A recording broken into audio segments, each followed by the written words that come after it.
DJ, what year did you run for Congress? Oh, 74.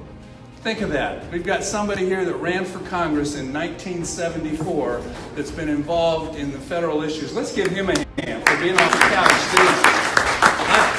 I just think that's way cool. To introduce myself to you, I love what Vice President Pence said. I'm a Christian, a conservative, and a Republican in that order.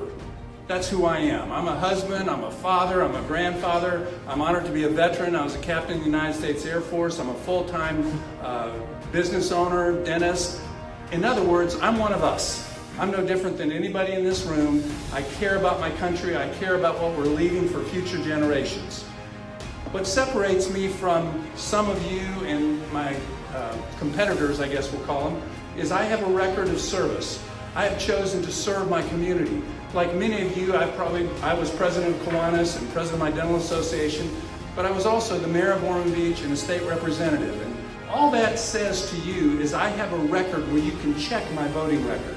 You can find out why the American Conservative Union rated me as an A. They said that I'm a very conservative voter. That's something that I hope is of meaning and of value to you. Why am I running? I'm running because I believe the best government is the least government closest to the people. I believe that we want to get the federal government out of the state government. We want to get the state government out of the local government. The reason I went from Ormond Beach to run for state representative is I was tired of the state trying to tell us how we had to grow in Ormond Beach. We wanted to determine our own future. So we were able to eliminate, get rid of the Department of Community Affairs that I called the Growth Gestapo. That's what they wanted to do. The state wanted to tell the locals how to grow. I didn't think that was right.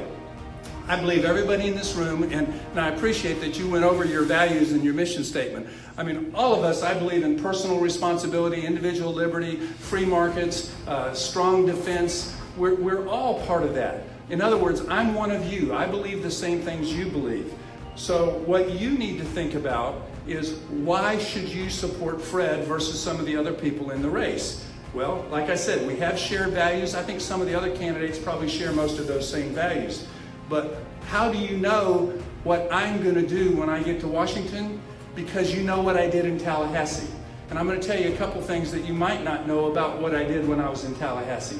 I stood up to my own kind. I stood up to the establishment. I stood up to leadership when they wanted to run a bill on expanding eminent domain. When the majority leader asked me to run that bill, I gave the bill back to him and said, I'm not running that bill, I'm going to try and kill that bill. And we got it killed. I'm the guy that when they wanted to expand the tax on the required local effort school property tax, I'm the only one that stood up on the floor of the Florida House of Representatives, the only Republican that stood up and said, no, that's a tax increase. We cannot raise local property tax $428 million. I was the only Republican that stood up and said that, and we got that stopped. I've now saved you over $1 billion in property tax. Many of you don't realize that the state dictates, calculates, and mandates the required local effort school property tax. Your local school board does not set that. That comes from Tallahassee. And they wanted to keep the same rate while the values were going up. That's a tax increase, and we got that stopped, and I'm proud of that. Locally, in your report about local things, I couldn't help but laughing when you're talking about spending money on parks instead of infrastructure. When I was mayor for 8 years and we ended up with the second lowest tax rate out of 16 municipalities in Volusia County, I'm real proud of that. And by the way, number one, it's hard to compete with a community that has 2 power plants that give them 40% of their taxable value with no services required. So no, we didn't get to number 1, but we got to number 2. And what we did is we instituted a millage for renewal and replacement. I said we will not build or buy anything in Ormond Beach unless we can maintain it to a level of excellence. That's something I believe a community should do. A community should establish what you want your level of excellence to be. That's what we need to do in Washington. We need to set, thank you. We need to set priorities in Washington. Some of you are going to cringe when I say this. I think we need to shut down, or at least 95% eliminate funding for the departments, the federal departments of education, energy, labor, interior, housing and urban development, environmental protection agencies. Some people tell me, well, don't you value our national parks? Yosemite is my wife's favorite place on the earth. We've hiked Half Dome multiple times. That's where we're going on the next big anniversary we have. We love it. We love our national parks. The states can manage the national parks. We don't need the federal government to do that. We don't need the federal government involved in education at all. We want block grants. I think that we can't afford to have the feds involved in education at all, but if they're going to be involved, it should be block grants to the states. Just like that's why I voted against Medicaid expansion when I was in the Florida House, because they wanted us to cover non-disabled, childless adults. We said no, we'll cover disabled or adults with children who choose to stay home and don't make a high enough income to qualify for some of the Obamacare exchanges at the time, which of course we're all against, and I'll talk about that in a minute. But the point is, I said no, as did many of my colleagues, and we were not, people did not speak well of us because they said, you don't have a heart, you're not taking care of people that need help. We said, absolutely we're taking care of them. We want to stop the generational poverty. If you are healthy and childless, get a second or a third job to make enough money to qualify for those exchanges. So my record in the Florida House gives you an idea of how I stood for us as a state, and I want to go to Washington to fight for block grants so that we send money back to the states. Let the states decide their own Medicaid programs. I want 50 labs of innovation. I want every state to decide how they want to do it. And guess what? If Montana or Georgia or Texas or somewhere does a better job than Florida does, we're going to copy them. That's what we need. We have 50 sovereign states in our country. Okay, so what do I support? I support right to life. I have 2 adopted children. I live what I believe. I believe in 100%, I believe the woman has 100% choice up to the time of conception.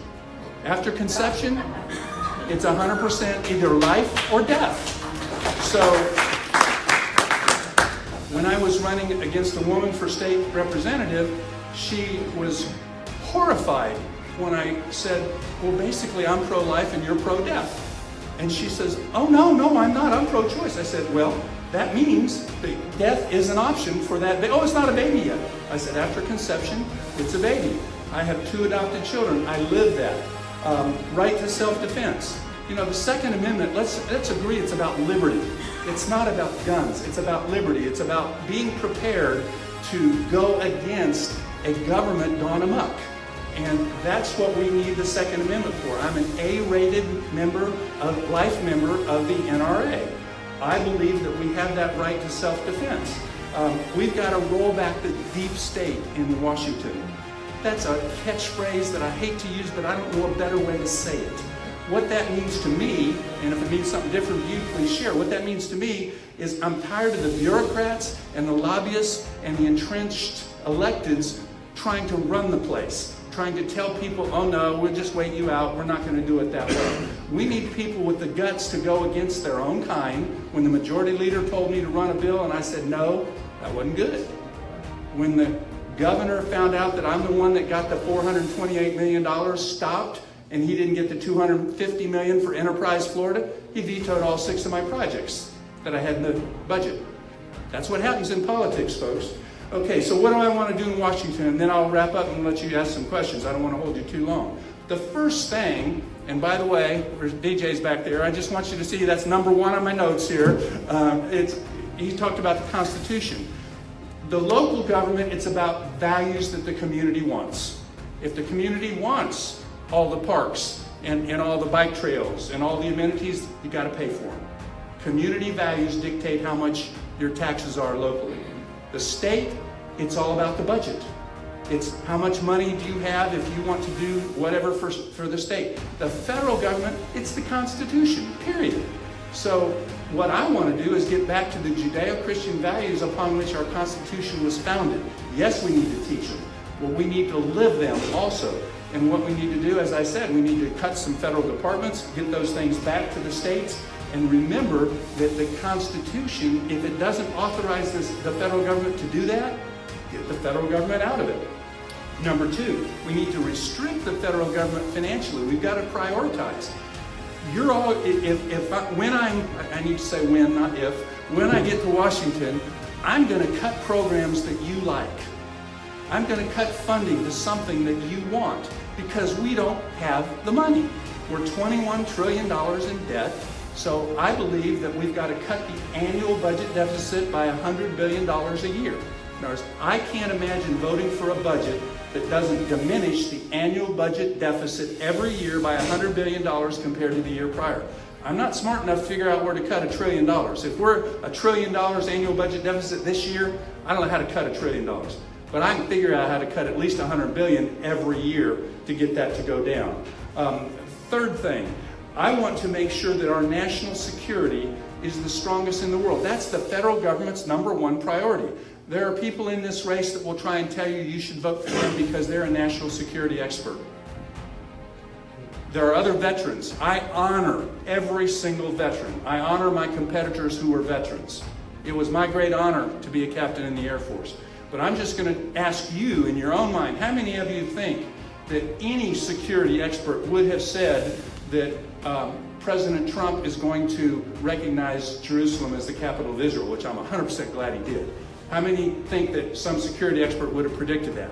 Or that he would have predicted that President Trump is going to tell Kim Jong-un that my button's bigger than yours, and now they're going to talk about denuclearization of North Korea? And how many of you think that he would have had the guts to say, we're going to impose billions of dollars of tariffs on China, and they're going to come to the table and we're going to talk? And that last chapter hasn't been written, but I'm confident that we'll come out real good with that, since we're, $500 billion deficit now, so all we have to do is cut the deficit to $250 billion, and we'll be better off. The point is, I don't believe anybody in this race knows enough to try and determine what our future national security issues are. I want to represent us. I want to represent Congressional District 6, where I've lived for 40 years, where no other person in the Republican primary lives in Congressional District 6. Jobs in the economy's roaring, folks. The market's going up and down because they got to have a reason to exist, and this is the time of year that always happens. But I love what's going on in the economy. Healthcare, that's one of the main reasons I want to go to Washington. I sponsored a bill, direct primary care, in the Florida House 2 years in a row, got it passed through the House twice, through a special session the third time. The Senate didn't pass it. Insurance companies didn't want it, some hospitals didn't want it. I'm not in the House now because I left the House to run for Congress, but it is now law. I want to take direct primary care, telemarketing, cross state lines, buying prescriptions from out of state. There's a number of things we need to do with healthcare, and I'm ready to go work on that. As far as you've all heard about draining the swamp, I'm the guy that has said no pensions for any elected officials at any level of government. Not local, not state, not federal. No pensions. Pay them. Pay them. It takes time. Pay them. No pensions. I don't want any pension planning from elected officials. Term limits. We've got to have term limits. Why? Because they become part of the establishment. You get there long enough, you become part of the deep state. We got to get rid of people. There are 320-some million people in the United States of America.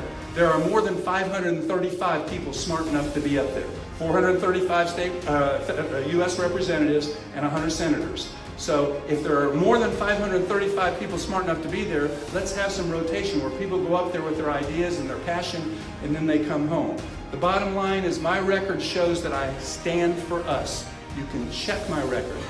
There are probably things in my record you won't like. I hope there aren't many.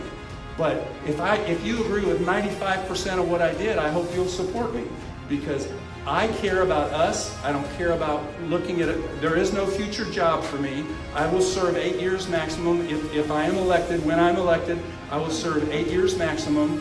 I believe that what we need to do is send people to Washington that want to represent us. They're not looking for their next job. They're not trying to figure out what soundbite they need to create to be on TV. I want to come home.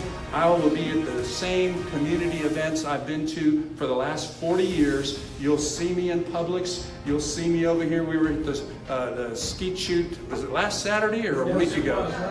We were at the skeet shoot last Saturday. Tomorrow I'll be, is it this building or another building? The Republican headquarters. Republican headquarters for the Fridays where they're rotating. Next Monday I'll be in Mount Dora Republican Club, and then July 19th, whatever you showed me up there that was on our website, but not my personal calendar, but it is now.